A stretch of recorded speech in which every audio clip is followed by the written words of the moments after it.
Hello friends, welcome on my YouTube channel Nursing Dignity. Friends, today we will discuss a very interesting topic that is comfort position. जैसा कि last video में हमने बात की थी डेक्यूबेटिक ulcer या bed सोर के बारे में, तो उसमें मैंने आपको बताया था कि इसका जो मैनेजमेंट होता है उसमें हम पेशेंट की पोजीशन होती है वो हर 2 आवर्स में चेंज कर देंगे, 1 to 2 आवर्स में चेंज कर देंगे। तो ये पोजीशन होती क्या है? तो जो पेशेंट है उसकी कंडीशन के अकॉर्डिंग उसको कंफर्ट प्रोवाइड कराने के लिए हम जो पोजीशन यूज में लेते हैं इन्हें हम बोलते हैं कंफर्ट पोजीशन। जो पेशेंट को बेड सोर है और कोई भी अदर प्रॉब्लम है और कुछ प्रोसीजर्स होती है उनके अंदर हम इन पोजीशन को यूज में लेते हैं। तो जो मेनली पोजीशन होती है वो अलग अलग प्रोसीजर के लिए एक स्पेसिफिक प्रोसीजर के लिए एक स्पेसिफिक पोजीशन यूज में ली जाती है। जो पेशेंट की जो बॉडी पोस्चर है उसको चेंज किया जाता है अकॉर्डिंग टू पेशेंट कंडीशन। और यदि कोई हमें मेडिकल इंटरवेंशन पेशेंट को प्रोवाइड कराना है तो हम उसे जो पोजीशन है उस प्रोसीजर के अकॉर्डिंग प्रोवाइड करवाएंगे। तो अब हम बात करते हैं कि जो पोजीशंस हमने बात की ये कितने टाइप की होती है। मेनली ये बहुत टाइप की होती है, लेकिन जो कुछ मेन है और जो जनरली यूज में ली जाती है उनके बारे में आज हम डिस्कस करेंगे। फर्स्टली जो पोजीशन है बहुत मेनली यूज की जाती है, बहुत कॉमनली यूज में ली जाती है, जिसे बोलते हैं सुपाइन पोजीशन। इन सब के बारे में हम 1 by 1 करके ब्रीफ में पढ़ेंगे। Second one is the prone position. Third one is the dorsal recumbent position. Fourth one is the lateral position. Fifth one is the Trendelenburg position. और इस टेंडनबर्ग की ही दूसरी कंडीशन होती है reverse Trendelenburg position. Lithotomy position, high Fowler's position, semi Fowler's and low Fowler's एक और condition होती है। And this last one is the orthopneic position. एक पोजीशन और होती है जिसे बोलते हैं नी chest position. Knee chest position. These all procedures are used to provide comfort to the patient and these all are used during the specific procedure to the patient. अब हम 1 by 1 करके इनके बारे में ब्रीफ में बात करते हैं। अब हम बात करते हैं first position that is supine position. जो सुपाइन पोजीशन होती है इसमें जो पेशेंट होता है उसे हम बिल्कुल सीधा लेटा देते हैं, जो कॉमन पोजीशन होती है। और जो हैंड्स होते हैं पेशेंट के वो दोनों साइड में होते हैं और पेशेंट एकदम सीधा लेटा रहता है। इस पोजीशन को पेशेंट को मोस्टली प्रोवाइड करवाई जाती है और पेशेंट को कंफर्ट और रेस्ट प्रोवाइड करवाने के लिए की जाती है। अब हम बात करें कि सुपाइन पोजीशन है इसका क्या यूज होता है। तो सुपाइन पोजीशन मेनली जो वाइटल साइन असेसमेंट करते हैं पेशेंट के बेड साइड पे उस टाइम पर हम यूज में लेते हैं। पेशेंट का जब हमें फिजिकल एग्जामिनेशन करना हो, हमें उसकी थोरेक्स एग्जामिनेशन करना हो, चेस्ट एग्जामिनेशन करना हो, एब्डोमिनल एग्जामिनेशन करना हो तो भी हम यूज में लेते हैं। और जो सुपाइन प्रोसीजर है ये कुछ प्रोसीजर जो सर्जरी वगैरह की प्रोसीजर होती है उनके बाद में भी पेशेंट को प्रोवाइड करवाई जाती है। तो इस कंडीशन में पेशेंट एकदम सीधा बेड पे लेटा रहता है।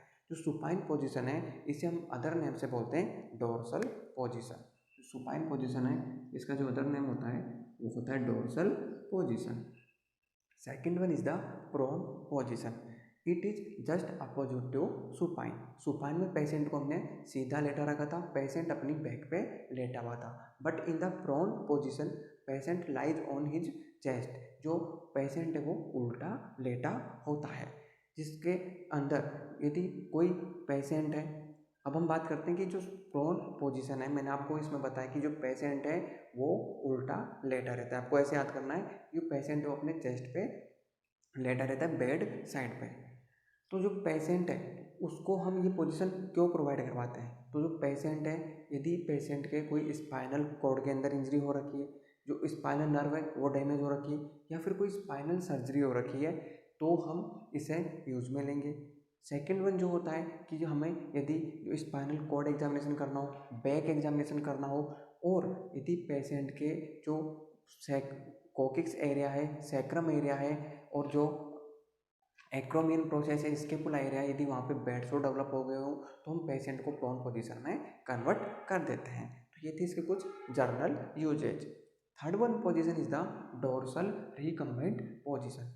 डोर्सल का मतलब मैंने आपको बताया कि सुपाइन पोजीशन को ही हम डोर्सल पोजीशन बोलते हैं। डोर्सल रिकम्बेंट में पेशेंट को हम सीधा लेटाएंगे, मतलब patient lies on his back, एकदम फ्लैट सरफेस पे लेटाएंगे।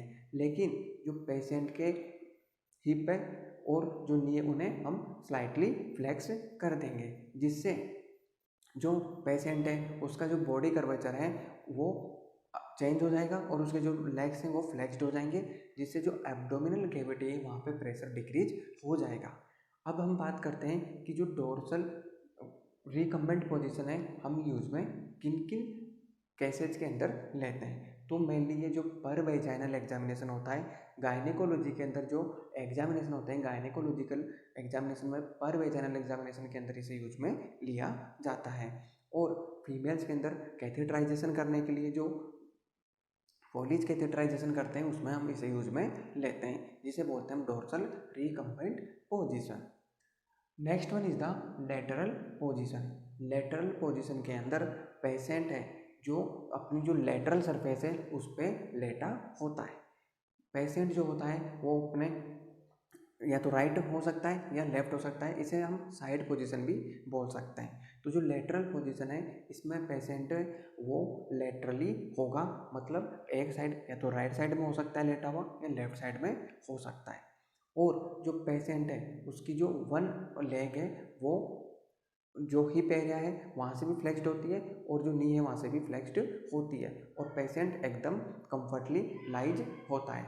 ये जो पोजीशन हम यूज में लेते हैं ये मेनली एनिमा के अंदर लेते हैं। एनिमा में हम जो लेते हैं लेफ्ट लेटरल यूज में लेते हैं और सिम्स लेटरल यूज में लेते हैं। सिम्स लेटरल में हम जो हैंड होता है उसे बैक साइड में प्लेस कर देते हैं, वो भी सेम इसी तरह होती है। आपको बाकी जितनी भी ये प्रोसीजर है इनकी इमेज साथ में देखने को मिल रही है, तो आप इन्हें देख के इजीली समझ सकते हैं।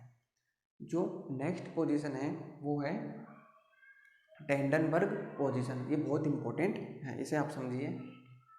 मैंने आपको बताया कि सुपाइन है, सुपाइन में पेशेंट एकदम फ्लैट सरफेस पे लाइज रहता है। प्रोन के अंदर पेशेंट फ्लैट सरफेस पे लाइज रहता है लेकिन पेशेंट अपने चेस्ट के बल पे लेटा होता है। डोर्सल रिकम्बेंट में मैंने आपको बताया कि पेशेंट की जो लेग्स होती है उन्हें फ्लेक्स कर देते हैं, like this is the head of the patient and this is the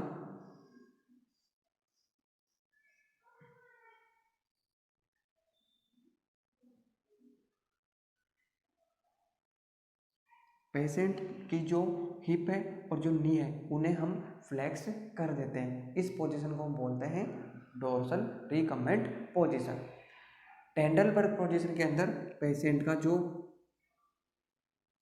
head and होता है, बॉडी का जो हेड होता है वो नीचे की साइड में होता है और पेशेंट की जो लेग्स होती है वो अपर साइड में होती है और ये होता है बेड।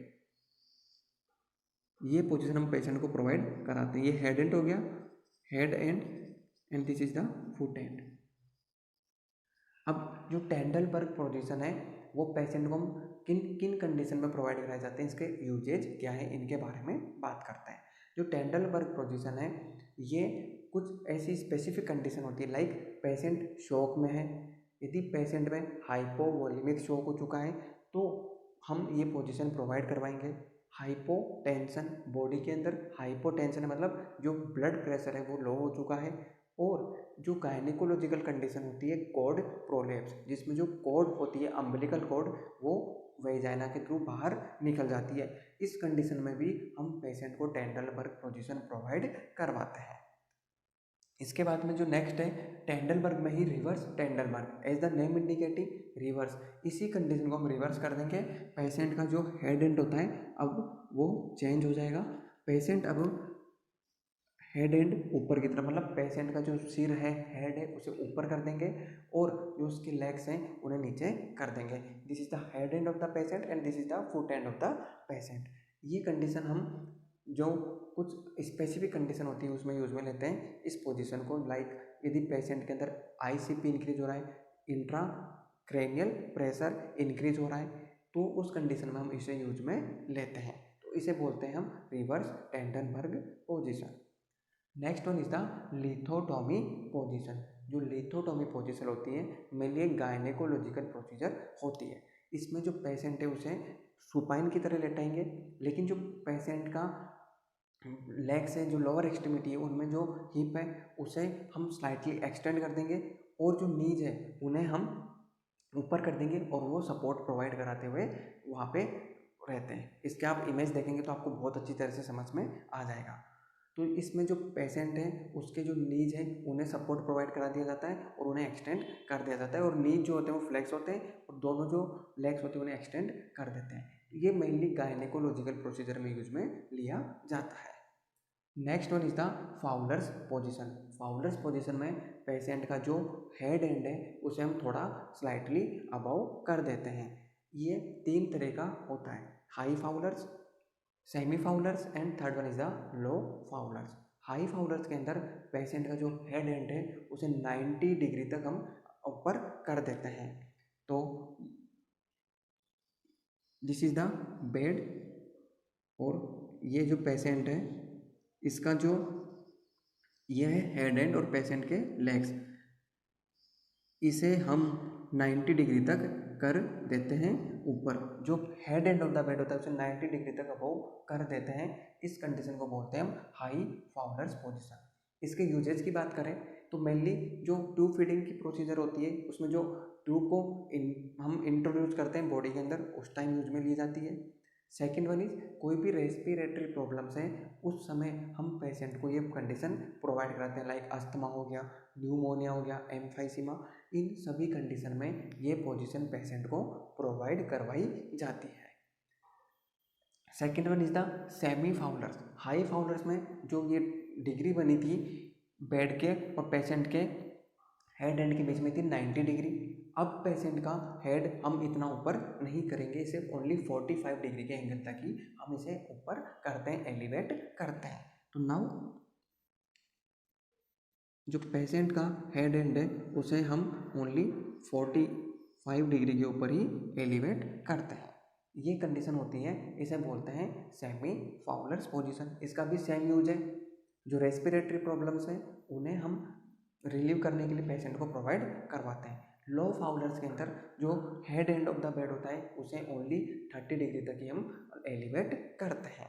तो ये थी सेमी फाउलर्स और लो फाउलर्स पोजीशन। नेक्स्ट वन जो आती है वो आती है ऑर्थोपेनिक पोजीशन। ऑर्थोपेनिक या कार्डियक पोजीशन इसे बोलते हैं। इसमें जो पेशेंट है बेड के ऊपर बैठा हुआ होता है। पेशेंट के उनमें यूज में ली जाती है जिनके अंदर रेस्पिरेटरी प्रॉब्लम होती है, रेस्पिरेटरी डिस्कम्फर्ट हो रहा हो तो उन्हें इससे कंफर्ट प्रोवाइड करवाने के लिए इस पोजीशन को यूज में लेते हैं। जो पेशेंट है उसे हम एक जो कार्डियक टेबल आती है उसके ऊपर पेशेंट पूरी तरह से अपना जो हेड होता है उसे वहाँ पे सपोर्ट प्रोवाइड कराता है, और इस कंडीशन के कारण जो पेशेंट की चेस्ट प्रॉब्लम होती है वो रिलीव होती है, क्योंकि जो लंग्स होते हैं वो एक्सपांड हो जाएंगे, जो थोरेसिक प्रेशर वो डिक्रीज हो जाएगा और पेशेंट को कंफर्ट मिलना स्टार्ट हो जाता है। तो ये मेनली जो रेस्पिरेटरी प्रॉब्लम होती है, रेस्पिरेटरी डिप्रेशन वगैरह की प्रॉब्लम, उसमें पेशेंट को प्रोवाइड करवाई जाती है। कार्डियक पेशेंट के अंदर भी इस पोजीशन को प्रोवाइड करवाया जाता है।